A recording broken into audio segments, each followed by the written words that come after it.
Hello students, I welcome you all to my channel. I hope आप सब बहुत खैरियत से हैं, अपना बहुत ध्यान रख रहे हैं। सिंसियरली आप अपने एग्जामिनेशन की प्रिपरेशंस में लगे हैं एंड खूब मेहनत कर रहे हैं। तो आज के सेशन में हम लोगों ने 4 जनवरी 2025 का द हिंदू न्यूज़पेपर और इसके इंपॉर्टेंट करंट अफेयर को डिस्कस करना है। आने वाले जितने भी हमारे कॉम्पिटिटिव एग्जामिनेशंस हैं उन सबको ध्यान में रखते हुए ना सिर्फ हम आज के सेशन में करंट अफेयर्स को डिस्कस करेंगे, जो भी 4 जनवरी 2025 के इंपॉर्टेंट करंट अफेयर है वो देखेंगे। साथ ही साथ हम ये भी देखेंगे कि अगर इन करंट अफेयर्स में से कुछ क्वेश्चंस पूछे जाते हैं तो वो किस तरीके से पूछे जा सकते हैं, एमसीक्यूज कैसे बनाए जा सकते हैं, कंफ्यूज करने के लिए आपको किस किस तरीके की तिकड़म ये लोग लगा सकते हैं, कैसे क्वेश्चंस को ट्विस्ट कर सकते हैं और फिर हमको कैसे उनका जवाब देना है। साथ ही साथ किस किस तरीके के क्वेश्चंस इन करंट अफेयर्स में से आप एक्सपेक्ट कर सकते हैं, ये सारी चीज़ें भी हम लोग इस सेशन में साथ ही साथ डिस्कस करेंगे। तो काफ़ी कुछ है जानने के लिए, काफ़ी सारी चीज़ें हैं सीखने के लिए। And now without any further ado can we begin. शुरू करते हैं 4 जनवरी 2025 का द हिंदू और इसके इंपॉर्टेंट करंट अफेयर्स। पहला समाचार ये रहा, देखते हैं इसे। चलिए पहली न्यूज़ देखते हैं। India lost protest with China over formation of 2 counties in Hotan Prefecture that incorporates territories of Ladakh. The protest came after Chinese news agency Xinhua reported that authorities in northwest Xinjiang Uyghur Autonomous Region has declared formation of Heian County and Hekang County in Hotan Prefecture. Hotan Prefecture contains parts of Aksai Chin. तो समाचार में यह बताया गया है कि China का एक इलाका है जिसका नाम है होतान प्रीफेक्चर। अब इस होतान प्रीफेक्चर में इन लोगों ने घोषणा करी है 2 नई काउंटीज बनाने की। काउंटीज क्या होता है वो मैं अभी आपको बता रहा हूं। तो इस होतान प्रीफेक्चर में 2 नई काउंटीज बनाने की घोषणा की गई है चाइना के द्वारा, और इस घोषणा के बाद में भारत ने चाइना के सामने एक स्ट्रॉन्ग डिप्लोमेटिक प्रोटेस्ट किया है। उनको एक नोटिस पकड़ाया है कि जो आप ये कर रहे हो होतान प्रीफेक्चर में, ये जो आप 2 नई काउंटीज बना रहे हो, हम इसका विरोध करते हैं। अब इन 2 काउंटीज के विरोध करने के पीछे की वजह यह है कि ये जो 2 नई काउंटीज बनाई जा रही हैं इसमें कुछ इलाका हमारा जो अक्साई चीन का क्षेत्र है जो 1962 में चाइना ने अपने कब्जे में ले लिया था, इस अक्साई चीन का कुछ इलाका इन्होंने उस पर्टिकुलर 2 काउंटीज में जो है शामिल कर दिया है। और इस बात के चलते हम लोगों ने अल्टीमेटली विरोध बताया है कि भले ही अभी आपने इलीगली हमारा जो अक्साई चीन का इलाका है वो आपने अपने कब्जे में लेके रखा हुआ है, बट वो इलाका हमारा है। एक ना एक दिन हम आपसे उसको वापस लेंगे। एंड भले ही आप उसके साथ में कुछ भी करो, हम उस चीज को एक्सेप्ट नहीं करेंगे, हम उसको मानेंगे नहीं। वो हमारी नजरों में इलीगल है। ये प्रोटेस्ट जो है हम लोगों ने इनके सामने किया है। चाइना का जो फॉरेन ऑफिस है उनको हम लोगों ने ये डिमार्चर पकड़ाया है। अब ये सारा का सारा प्रोटेस्ट हुआ कब? जब चाइना की एक न्यूज एजेंसी है जिसका नाम है जिनहुआ, इन्होंने ये रिपोर्ट किया था कि इनकी जो उइगर ऑटोनॉमस रीजन है, जिनजियांग प्रोविंस के नाम से भी जो इसको जाना जाता है, जिनजियांग उइगर ऑटोनॉमस रीजन इसको बेसिकली बोलते हैं पूरा, उसका जो एक हिस्सा है जिसको होतान प्रीफेक्चर बोला जाता है, उसमें 2 नई काउंटीज बनाई जा रही हैं। एक का नाम है हियान काउंटी और एक का नाम है हेकांग काउंटी। और जैसे ये खबर आई और फिर इसका जब मैप अपने को पता चला तो ये अपने को पहले से पता था कि होतान का जो प्रीफेक्चर है इसमें अक्साई चीन का कुछ इलाका शामिल। अब उसी इलाके का जो है कुछ हिस्सा हेकांग काउंटी और हियान काउंटी में शामिल किया जा रहा है। जब ये बात निकल कर आई तो फिर अल्टीमेटली हम लोगों ने चाइना के फॉरेन ऑफिस को ये बात समझा दी और अपना प्रोटेस्ट भी बता दिया, क्लियर भी कर दिया कि हम लोग ये इलीगल है हमारी नजरों में, हम इसको नहीं मानते और कल को जब वक्त आएगा, मौका लगेगा, हम इसको वापस भी आपसे ले लेंगे। अब ये जो पूरा समाचार है इसमें 2 शब्द आ रहे हैं जिसका अपने को मतलब पता होना चाहिए। सबसे पहले तो ये जो होतान प्रीफेक्चर है, इसमें जो प्रीफेक्चर शब्द है इसका क्या मतलब है, और दूसरा यहाँ पर ये जो 2 काउंटीज बनाई जा रही हैं, जो काउंटी शब्द है, कंट्री शब्द नहीं है, काउंटी शब्द जो है इसका क्या मतलब है। तो पहले अपन लोग प्रीफेक्चर शब्द जो है इसका मतलब समझते हैं। अगर आपके पास में कोई इलाका है और उस इलाके में भी आपने एक छोटा सा कोई सर्टेन जो है रीजन डिफाइन कर दिया, और उस प्री डिफाइंड रीजन को कंट्रोल करने का, उससे रिस्पेक्ट में जो भी सारे फैसले लेने हैं, वो सारे फैसले लेने का पावर अगर आपने किसी एक प्रीफेक्ट को या किसी मॉनिटर को या किसी एक गवर्नर को अगर आपने वो सारे पावर दे दिए, तो इस तरीके का जो इलाका है उसको बोला जाता है होतान प्रीफेक्चर। मैप देखिए, आपको ज्यादा अच्छे से समझ में आएगा। अब मैप में ये जो पूरा क्षेत्र आपको देखने को मिल रहा है, ये चाइना की जिनजियांग प्रोविंस है जहां पे उइगुर मुसलमान रहते हैं और जिनके बारे में कभी ना कभी कुछ ना कुछ न्यूज आती रहती है कि चाइना उनके साथ में काफी अत्याचार कर रहा है। अब ये पूरी प्रोविंस में, इस पूरी प्रोविंस में ये लाल कलर का जो हिस्सा आपको देखने को मिल रहा है ये है होतान प्रीफेक्चर। अब ये क्योंकि पूरी प्रोविंस है तो पूरी प्रोविंस को चलाने की पूरी एक व्यवस्था भी होगी, लॉ एंड ऑर्डर होगा, पूरा एक सरकारी मैकेनिज्म होगा, गवर्नमेंट होगी, कोई गवर्नर होगा, जैसे अपना चीफ मिनिस्टर होता है वैसा कुछ यहाँ पे भी इन लोगों ने व्यवस्था करके रखी होगी। मगर उसमें अलग से इन्होंने ये जो एरिया है ये डिफाइन किया है रेड कलर से, और इसको जो है आपने बोल दिया है होतान प्रीफेक्चर। मतलब इस पूरे इलाके में क्या करना है क्या नहीं करना है, इस सारी चीजों को डिसाइड करने का पावर आपने एक व्यक्ति को, एक या फिर एक प्रीफेक्ट को, एक क्लास मॉनिटर जैसे अपन लोग कहते हैं, मॉनिटर बोल लीजिए उसको, या फिर एक गवर्नर को आपने दे रखा है। और इस पूरे आप इस तरह से समझें कि ये पूरा जो राज्य है उसका एक छोटा सा हिस्सा, उसकी जो पूरी आपकी गवर्नेंस वगैरह है उसकी जिम्मेदारी किसी एक आदमी के हाथ में है। तो इस तरीके के जो क्षेत्र होते हैं, आप ऐसे समझ लें state with in the state, या फिर एक specific area pre defined with in the state, जिसके गवर्नेंस की जो पूरी की पूरी पावर है वो किसी एक पर्टिकुलर अथॉरिटी के पास या किसी एक व्यक्ति के पास में है, किसी एक प्रीफेक्ट या फिर किसी गवर्नर के पास में है। इस तरीके के रीजन को बोला जाता है प्रीफेक्चर। अब इसमें जो दूसरा शब्द आया है काउंटी, काउंटी शब्द का क्या मतलब होता है? एक बहुत छोटा सा इलाका, एक जिला भी हो सकता है, एक आपकी तहसील भी हो सकती है, या फिर एक गांव भी हो सकता है, या दो चार गांव का आपका कॉम्बिनेशन भी हो सकता है, जिसकी सेल्फ गवर्नेंस की जो अथॉरिटीज हैं वो आपने उसी को दे रखी है। यानी कि आपने अपना लोकल जैसे गवर्नेंस कैसे चलानी है वो आपकी जिम्मेदारी है, आप उसकी अपनी खुद की गवर्नमेंट अपॉइंट कर लो और अपना काम कर लो। जैसे अपनी पंचायत होती हैं या फिर अपनी म्यूनसिपैलिटीज होती हैं, अगर किसी क्षेत्र की आपने इसी तरीके की एक लोकल सेल्फ गवर्नमेंट आपने जो है अपॉइंट कर दी और बोला कि जो बड़े बड़े मैटर्स हैं उसके अलावा जितनी जिम्मेदारी है यहाँ पे आपकी गवर्नेंस वगैरह की वो सारी आपकी हो गई, तो इस तरीके का जो क्षेत्र है उसको बोला जाता है काउंटी। तो ये आपका होतान प्रोविंस है और ये होतान का प्रीफेक्चर कह लीजिए, और इस प्रीफेक्चर में ये इस तरीके की दो काउंटी जो है वो बनाने की मांग उठ रही है। और जैसे कि मैंने आपको बताया कि होतान प्रीफेक्चर में अक्सई चीन का कुछ इलाका जो चाइना ने 1962 में हमसे छीन लिया था, कब्जा कर लिया था, वो आता है, और ये काउंटीज जो बनाई जा रही हैं कुछ हिस्सा उसमें शामिल कर दिया हम लोगों ने अक्सई चीन का, मगर क्योंकि टेक्निकली वो इलाका हमारा है तो हमने इसके खिलाफ में फिर अपना विरोध जताया है। तो ये तो हो गया अपना समाचार। इसी में आगे हम लोगों ने एक और बात कही है कि ब्रह्मपुत्र के ऊपर जो आप एक अपना एक बहुत मेगा डैम बना रहे हो, हाइड्रो प्रोजेक्ट आप जो है चालू कर रहे हो ब्रह्मपुत्र के ऊपर, तिब्बत का जो इलाका चाइना के कब्जे में है वहां पर जो अपस्ट्रीम में यारलोंग सांगपो बहती है, यही नदी जब अल्टीमेटली हिंदुस्तान में आती है तो उसको हम लोग बोलते हैं ब्रह्मपुत्र। तो यारलोंग सांगपो बोल लीजिए, या फिर क्योंकि आदत में है तो मैं ब्रह्मपुत्र बोल रहा हूँ। तो हम लोगों ने ये बोल रहा है कि ये जब तिब्बत में बहती हुई इंडिया में आती है उसके जस्ट पहले आप यारलोंग सांगपो या फिर ब्रह्मपुत्र के ऊपर ये जो आप मेगा हाइड्रो प्रोजेक्ट या फिर एक डैम बनाने का जो ये आपने निर्णय लिया है, इसके भी हम लोग खिलाफ हैं। क्योंकि ये जो ब्रह्मपुत्र अल्टीमेटली फिर बहते हुए ये यारलोंग सांगपो इंडिया में एंटर करती है, ब्रह्मपुत्र हम लोग इसको बोलते हैं, हमारे देश में ये अरुणाचल प्रदेश और असम से फ्लो करती है और उसके बाद में फिर ये बांग्लादेश में एंटर कर जाती है। अब अगर इन लोगों ने यहाँ पर ये मेगा हाइड्रो प्रोजेक्ट अगर बना दिया तो फिर वाटर का जो फ्लो है ये इसको कंट्रोल कर सकते हैं। अगर ये चाहें तो इसका पूरा का पूरा प्रभाव जो आपका फ्लो है उसको रोक दें और उसके बाद में हमारे अरुणाचल और असम में जो एकदम ही सूखा पड़ जाएगा। या फिर पता चला कि मानसून के दिनों में जब पहले ही हमारा जो ये क्षेत्र है ये यहाँ पे ब्रह्मपुत्र में बाढ़ हर साल आती है, अब उसमें अगर इन लोगों ने फ्लड गेट्स खोल दिए तो जो पहले से ही बाढ़ बहुत खतरनाक आती है वो और ज्यादा बड़े क्षेत्र में आएगी और हमारा जो इलाका डूबता है हर साल ब्रह्मपुत्र में बाढ़ आने पर उसका डूब क्षेत्र जो है वो बढ़ जाएगा। तो बेसिकली अगर ये अपस्ट्रीम में जब वो बहते बहते आपका इंडिया में एंटर करती है, अब लेट्स से यहां तक जो है आप इसको मैं आपको मैप पर दिखाता हूं तो ये बात ज्यादा अच्छे से आपको समझ में आएगी।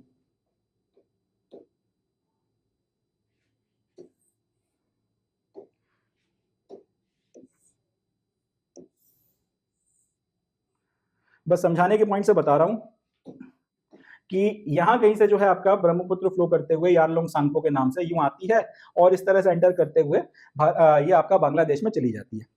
अब अगर अपस्ट्रीम के इस इलाके पे चाइना यहाँ कहीं पे एक डैम बना लेगा, यहाँ कहीं पे अगर चाइना ने एक डैम का निर्माण कर लिया तो एक तो यहाँ से जो पानी आपका भारत में आ रहा है अरुणाचल प्रदेश और असम में ब्रह्मपुत्र में के रूप में, एक तो उसको कंट्रोल कर सकता है। दूसरा, अगर फ्लड गेट्स वगैरह कभी इन्होंने खोल दिए इस डैम के तो जब इनका मन करे तब भारत के इस इलाके में बाढ़ आ सकती है और नॉर्थ ईस्ट पूरा का पूरा डिस्टेबलाइज हो सकता है।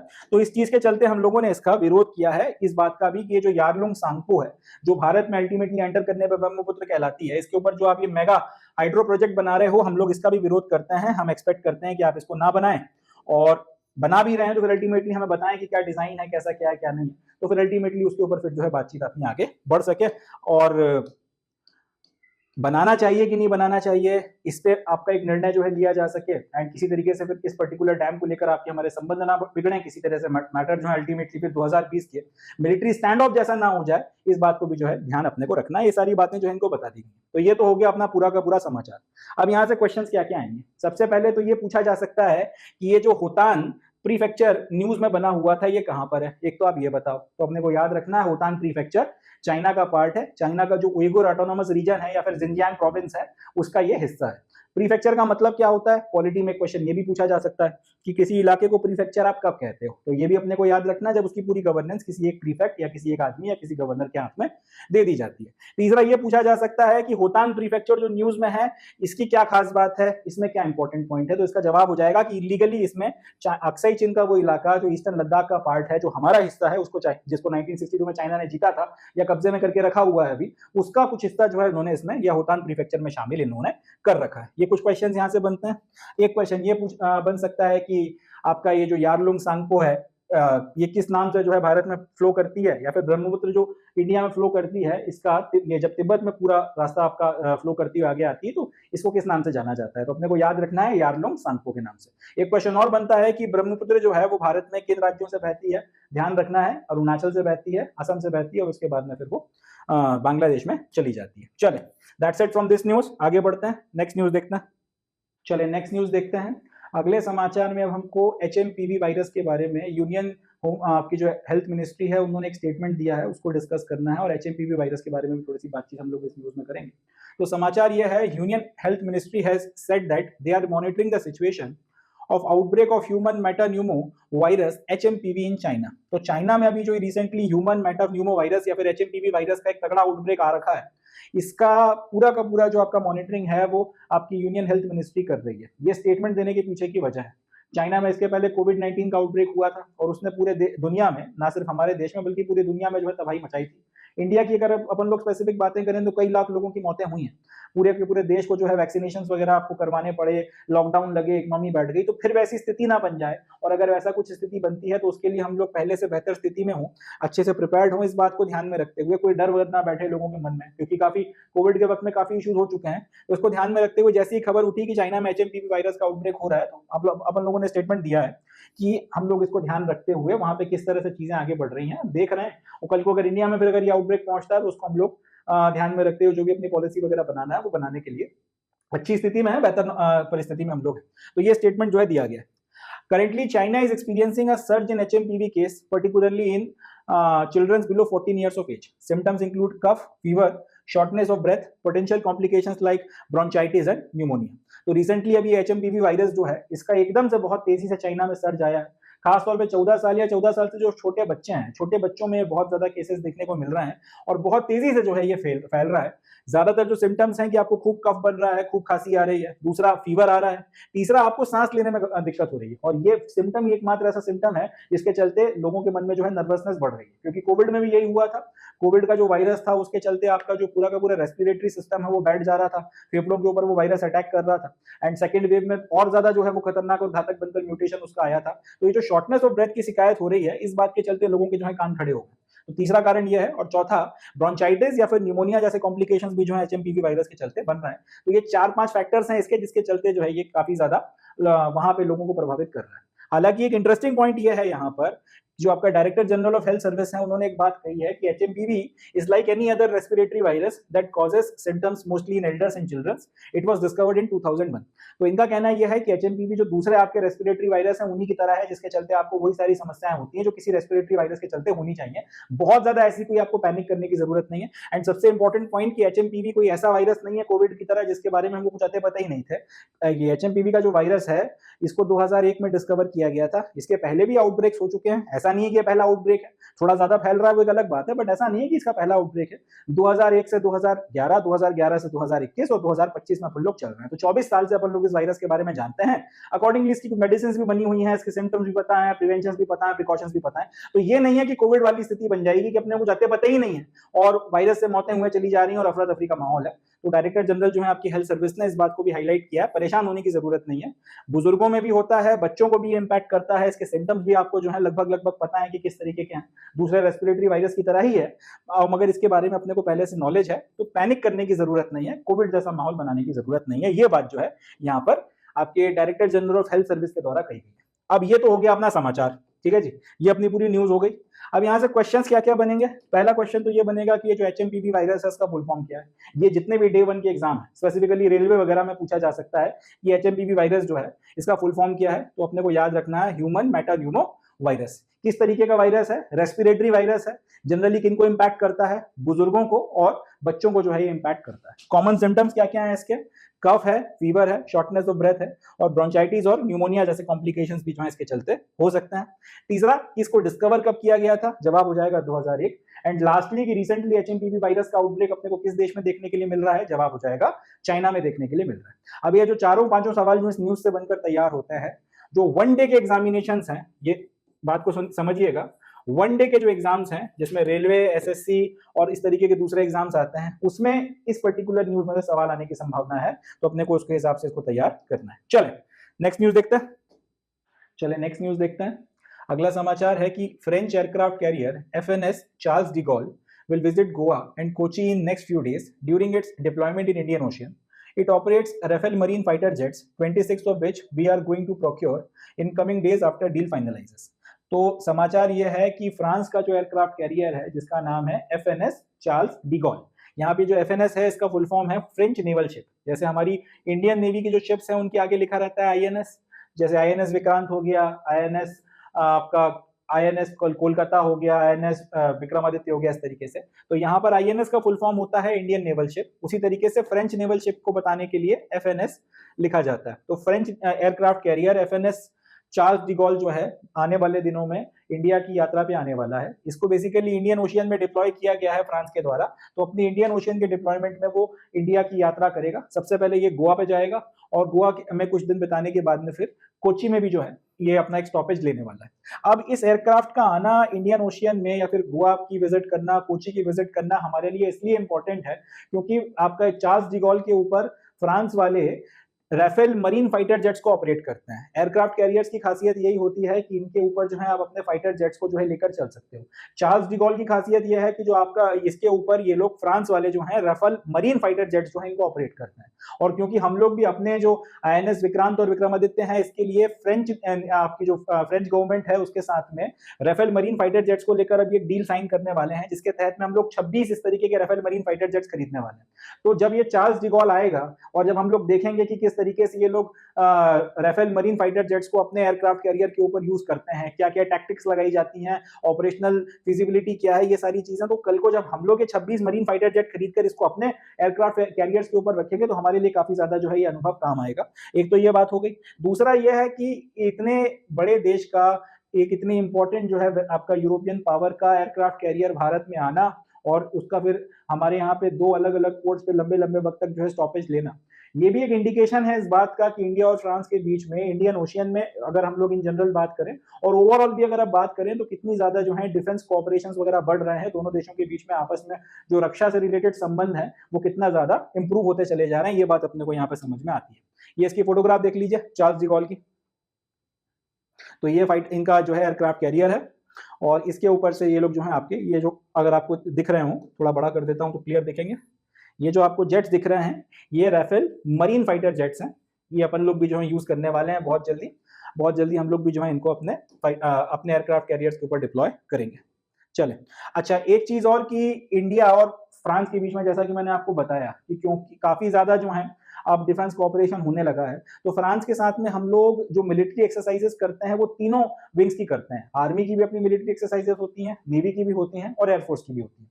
तो इंडिया और फ्रांस के बीच में जो बायलैटरल एक्सरसाइजेस होती हैं, सबसे पहले तो जमीन के ऊपर यानी कि थल सेना की जो एक्सरसाइज है उसका नाम है एक्सरसाइज शक्ति, ये याद रखना है।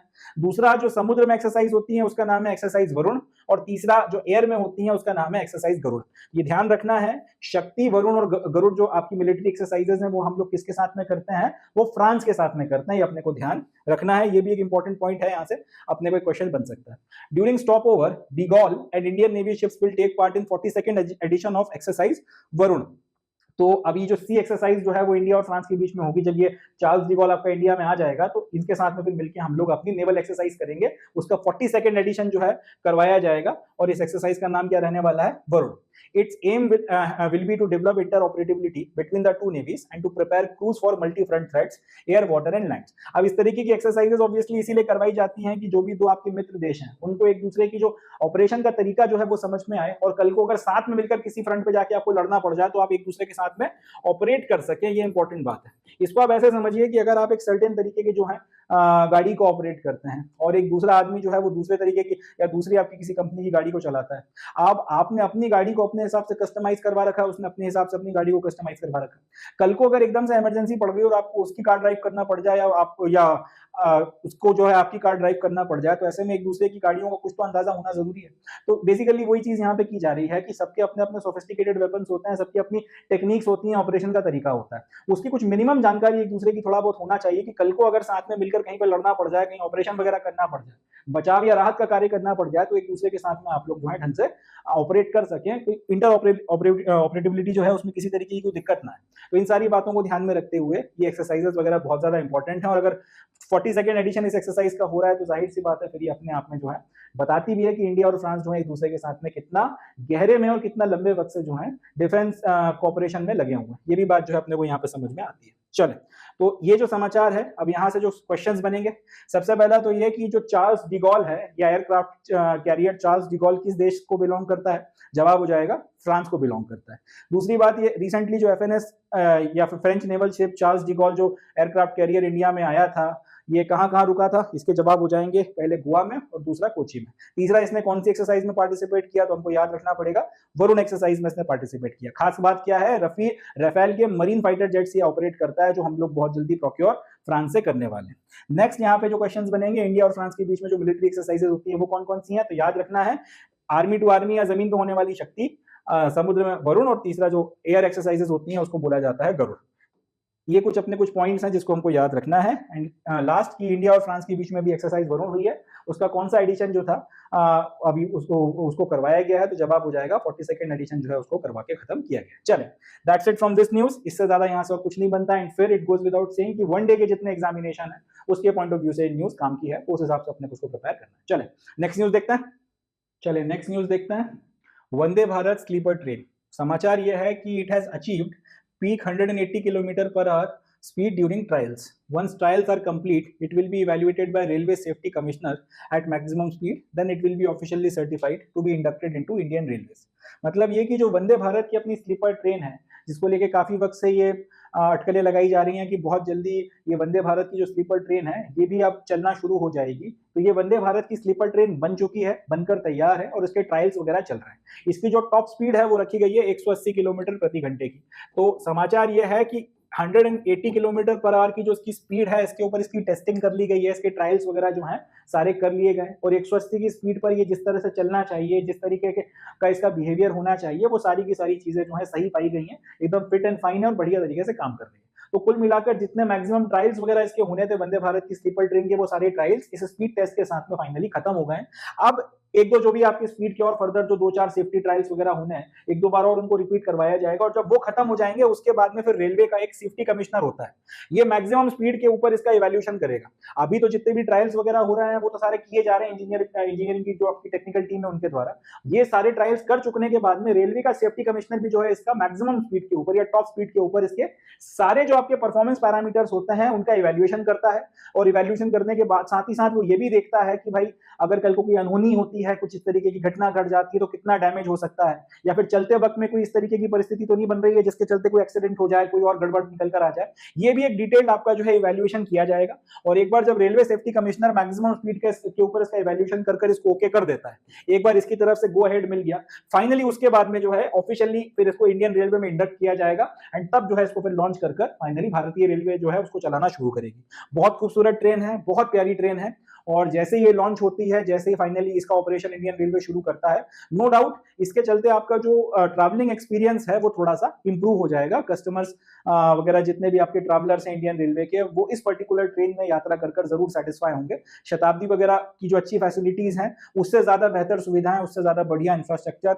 उससे ज्यादा बढ़िया किस्म की जो है पूरा का पूरा आपकी कस्टमाइजेशन वगैरह आपको वंदे भारत की स्लीपर वर्जन जो है इसमें कर दिया गया। और नो डाउट अगर तेज चलेगी तो अब आप जल्दी अगर अपने गंतव्य पे पहुंचोगे आप, तो वो भी अपने आप में एक बहुत बड़ा अचीवमेंट है, वो भी आपके लिए जो है डिजायरेबल चीज है। तो ये जो है अपना समाचार हो गया। अब यहां से जो क्वेश्चंस बन सकते हैं वो अपने को ध्यान में रखने हैं। सबसे पहला तो ये कि वंदे भारत की जो स्लीपर ट्रेन है इसकी मैक्सिमम स्पीड कितनी रखी गई है? 180 किलोमीटर रखी गई है, ये अपने को याद रखना है। दूसरा ये कि रेलवे में किसी भी ट्रेन को इंडक्ट करने के पहले उसके दो तरीके के ट्रायल्स होते हैं, एक तो उसकी स्पीड के ट्रायल्स किए जाते हैं, उसके ऑपरेशन के सारे ट्रायल्स किए जाते हैं, और जब ये सारे ट्रायल्स हो चुके होते हैं उसके बाद में फिर रेलवे का सेफ्टी कमिश्नर होता है, वो टॉप स्पीड के ऊपर और अलग अलग उसके पैरामीटर्स के ऊपर उनके फिर सेफ्टी के पॉइंट ऑफ व्यू से जो है ट्रायल्स करता है।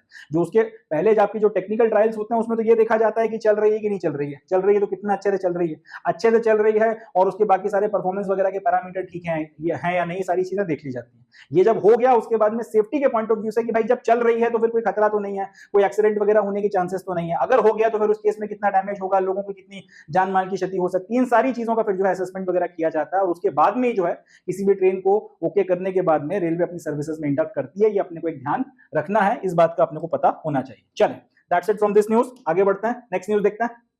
चले नेक्स्ट न्यूज देखते हैं। Tata electronics is building India's biggest semiconductor plant in Assam. It will start producing chips by 2026, according to Union Minister of Electronics and Information Technology, Ashwini Vaishnav. These chips will then be supplied to various nations for use in automobile and telecom industry. तो समाचार क्या है, Tata electronics जो है वो भारत का जो अपना आसाम राज्य है, असम में इंडिया की सबसे बड़ी जो सेमीकंडक्टर प्रोड्यूसिंग प्लांट कह लीजिए, सेमीकंडक्टर प्रोड्यूसिंग इंडस्ट्री कह लीजिए, वो वहां पर बना रहा है। और ये फैक्ट्री लगभग बनकर तैयार है। 2026 से ऐसा उम्मीद है कि ये अलग अलग तरीके के जो चिप्स होते हैं, जो इलेक्ट्रॉनिक चिप्स होते हैं, इंटीग्रेटेड सर्किट्स होते हैं, उनका निर्माण ये यहाँ पर शुरू कर देगी। और ये मैन्युफैक्चरिंग जब एक बार शुरू हो गई तो फिर उसके बाद में ना सिर्फ भारत में मगर भारत के बाहर भी जितने भी आपके सेक्टर्स होते हैं जिसमें इस तरीके के आपके इलेक्ट्रॉनिक चिप्स का इस्तेमाल होता है, प्रोमिनेंटली जो ऑटोमोबाइल सेक्टर है उसमें और टेलीकम्युनिकेशन की जो इंडस्ट्रीज हैं उसके लिए फिर देश में भी इनका खूब बड़े लेवल पर इस्तेमाल होगा और देश के बाहर भी जो है इसका निर्यात, इसका जो है एक्सपोर्ट किया जाएगा, इसको जो है भेजा जाएगा, इसका निर्यात होने वाला है। तो ये सारा समाचार जो है union minister of electronics and information technology Ashwini Vaishnaw के द्वारा जो है दिया गया। अब नो डाउट अबाउट दिस कि अगर ये आपका जब ये प्लांट भारत में बनकर तैयार हो जाएगा और अपनी पूरी एफिशिएंसी पर काम करने लगेगा, इससे कई सारी चीजें होने वाली हैं। एक तो भारत का इलेक्ट्रॉनिक्स की जो फील्ड है उसमें एंड सेमीकंडक्टर्स की फील्ड में एकदम से दबदबा बढ़ेगा, बड़े लेवल पर जब आप मास मैन्युफैक्चरिंग करना शुरू करोगे। इसके चलते फिर इलेक्ट्रॉनिक्स का जो भी सामान वगैरह है उसके दाम में भी कमी आएगी, तो आपके काफी सारे जो महंगे इलेक्ट्रॉनिक डिवाइसेस हैं वो भी काफी हद तक अफोर्डेबल होंगे। एंड नो डाउट इसके चलते फिर एक तो रोजगार बढ़ेगा, ये फैक्ट्री खुद ही काफी बड़े लेवल पर जो है रोजगार देगी। इस तरीके की और भी फैक्ट्रीज वगैरह फिर कहीं पर जाकर खुलेंगी। एंड जैसे जैसे फिर इलेक्ट्रॉनिक्स का सामान मार्केट में आएगा उसके चलते जो दूसरी सब्सिडरी इंडस्ट्रीज हैं वो बढ़ेंगी और इन सामानों की मदद से फिर जो डिजिटल आपका कंटेंट बनाया जाता है और इससे रिलेटेड जो भी काम किया जाता है, ग्राफिक्स वगैरह से रिलेटेड, एनिमेशन से रिलेटेड, इस तरीके की जो रोजगार है उसमें भी जंप आपको देखने को मिलेगा। तो ओवरऑल पूरा का पूरा जो इकोसिस्टम है वो डेवलप होगा। एंड कहीं ना कहीं इसकी मदद से इलेक्ट्रॉनिक्स की फील्ड में, इलेक्ट्रॉनिक्स के सेक्टर में भी जो है इंडिया अपना एक आप कह सकते हैं सिग्निफिकेंट प्रेजेंस बनाएगा और धीरे धीरे उसको भी जो है हम लोग उस पर कैपिटलाइज करते हुए और ज्यादा यहाँ पर ग्रो करेंगे और अपनी जो 5 ट्रिलियन या फ्यूचर में 10 ट्रिलियन की इकोनॉमी बनाने का जो सपना है उसमें इलेक्ट्रॉनिक्स का जो पूरा का पूरा मार्केट है, इलेक्ट्रॉनिक्स की सामान या चिप्स की जो मैन्युफैक्चरिंग है उसका भी एक बड़ा रोल रहने वाला है। क्योंकि आज की तारीख में आप खुद नोटिस कर लें, आपके आसपास जितनी भी प्रोमिनेंट चीजें हैं वो कहीं ना कहीं इलेक्ट्रॉनिक्स के ऊपर ऑपरेट करती हैं, इंटीग्रेटेड सर्किट्स या इलेक्ट्रॉनिक चिप्स के ऊपर जो है चलती हैं। ऑटोमोबाइल्स में जैसे जैसे जो है आपका एआई को शामिल किया जा रहा है और कई सारे वेरियस फीचर्स जोड़े जा रहे हैं, उसके चलते यहाँ पर सोफिस्टिकेशन जो भी आना है उसका सीधा सीधा जो लिंक है वो आपका इलेक्ट्रॉनिक चिप्स वगैरह के साथ में जुड़ जाता है। टेलीकम्युनिकेशन के सेक्टर में जैसे जैसे आपका 5G और इसकी स्पीड भी बढ़ती जा रही है, कल को 6G या इसके आगे भी और जो फर्दर टेक्नोलॉजीज आएंगी वहां पर भी आपको एडवांस किस्म का और जो है इलेक्ट्रॉनिक्स की जरूरत पड़ेगी और ज्यादा बेहतर किस्म के चिप्स की जरूरत पड़ेगी। तो वो सारी चीजें भी यहाँ पर हो रही हैं। मोबाइल्स वगैरह जो है उसमें भी और ज्यादा फीचर्स वगैरह जोड़ेंगे और उनकी स्पीड इंक्रीज होगी और उनकी जो है परफॉर्मेंस इंक्रीज होगी, उनकी कैपेबिलिटी, उनकी जो कैपेसिटी है उसको बढ़ाया जाएगा और ये सारी चीजें होंगी। प्लस इस सारे के सारे कंस्ट्रक्शन, इस सारे के सारे निर्माण के चलते एक बहुत इंपॉर्टेंट चीज है रिसर्च एंड डेवलपमेंट जो है उसके ऊपर हम लोग इलेक्ट्रॉनिक्स की फील्ड में खर्च कर पाएंगे। एंड ये R&D में कोई गारंटी नहीं है कल को जाके क्या हम लोग जो है मार्वल खोज दें, क्योंकि भारतीयों का दिमाग तो बहुत तेज होता है। कौन सी मार्वलस डिस्कवरीज हम लोग इस पर्टिकुलर सेक्टर में कर दें जिससे कोई नया रिवॉल्यूशन आ जाए और भारत एकदम ही जो है फिर दिन दुनिया और राष्ट्र अपनी तरक्की करने लगे, कुछ कहा नहीं जा सकता।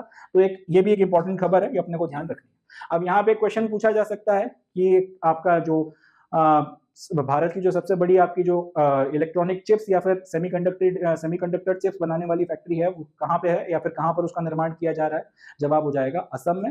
एंड प्रोमिनेंटली किन सेक्टर्स वगैरह में जो है हम लोग इन पर्टिकुलर चिप्स का इस्तेमाल जो है आज की तारीख में कर रहे हैं, तो जवाब हो जाएगा लगभग हर फील्ड में कर रहे हैं, पर ऑटोमोबाइल्स और टेलीकॉम इंडस्ट्री जो है इसके ऊपर हम लोगों का ज्यादा एम्फेसिस है। मेंस में भी जो है आप इस बात को कोट कर सकते हैं कि वर्ल्ड लीडर बनने के लिए हम अपने इलेक्ट्रॉनिक्स और अपनी टेलीकॉम इंडस्ट्री में जो है चिप्स वगैरह के ऊपर और इसको ज़्यादा से ज़्यादा बेहतर तरीके का जो है चिप्स वगैरह के इस्तेमाल के ऊपर ज़्यादा फोकस हम लोग कर रहे हैं। चलें, that's it from this news, आगे बढ़ते हैं। So with this we come to end of today session. आज के सेशन में बस इतना ही। अब मैं मिलता हूं आपसे नेक्स्ट सेशन में, जिसमें हम लोग 5 जनवरी 2025 का द हिंदू और इसके इंपॉर्टेंट करंट अफेयर्स को डिस्कस करेंगे। तब तक के लिए अपना बहुत ध्यान रखें, खुश रहें और मेहनत करते रहें। Thank you. जय हिंद।